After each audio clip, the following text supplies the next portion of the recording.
नमस्ते बच्चों, जय हिंद, वंदे मातरम। मैं धनपाल देथिया और आपका एक बार फिर से स्वागत है मैजिक मैथ्स के इस छोटे सेशन में जिसका नाम है 4D सीरीज। 4D यानी कि डेली डोज बाय धनपाल देथिया, और एक ऐसा इंपॉर्टेंट सेशन जो कि एक इंपॉर्टेंट क्वेश्चन को लेके आता है दोपहर को 12 बजे मैजिक मैथ्स के यूट्यूब चैनल पर। और ऐसे इंपॉर्टेंट क्वेश्चन मैं आपके डेली लेके आता हूँ, तो चैनल को सब्सक्राइब कर लीजिए, सेशन को लाइक और शेयर कर दीजिए। आज का जो टॉपिक है अपना 4D सीरीज का, वो मैं लेके आया हूँ एज टॉपिक से। ठीक है, एज, क्योंकि जब ऐसे क्वेश्चन आते हैं तो हम क्या करते हैं, हम स्किप कर देते हैं, कहीं ना कहीं हमको समझ में नहीं आता है कि इनका क्या करें।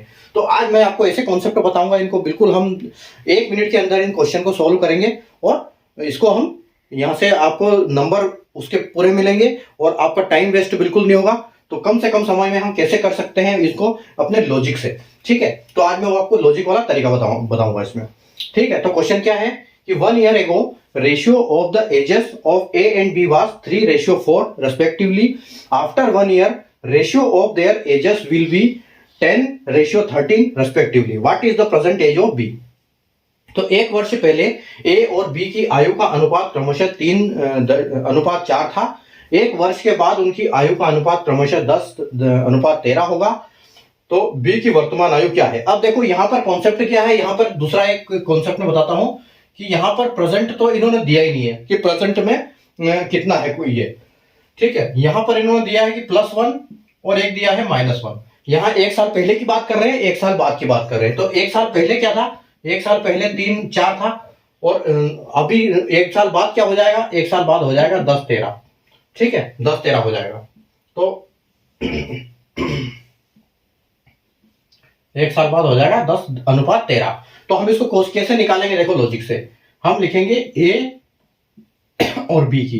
तो ए और बी का पहले क्या था? अब देखो यहां पर साल की बात कर रहे हैं, ये 2 साल, क्योंकि एक ये साल है और एक ये साल है, यानी कि टोटल 2 साल में ये जो रेशियो चेंज हुआ है।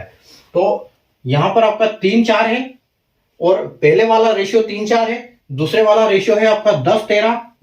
और किस टाइम में हुआ ये? तो ये 2 साल में हुआ है। ठीक है, तो हम इस सीक्वेंस में इनको लिखेंगे कि ए बी का रेशियो है, ये पहले वाला रेशियो, ये बाद वाला रेशियो और ये टाइम का ड्यूरेशन।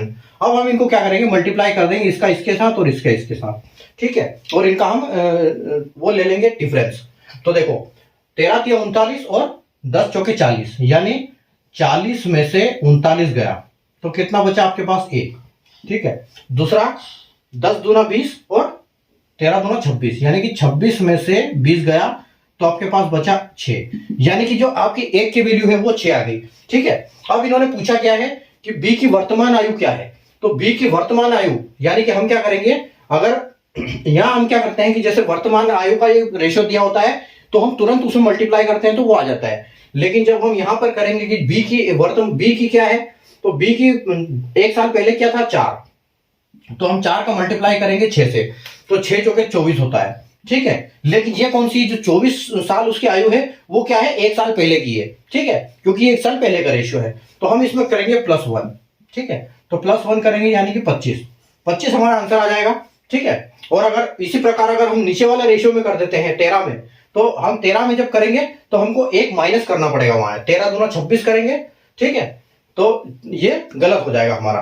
तो इसीलिए हमको क्या करना है, यहां पर हमको ये करना है कि 4 से मल्टीप्लाई करना है और 1 उसमें हमको ऐड करना है, क्योंकि 1 साल पहले का है ये।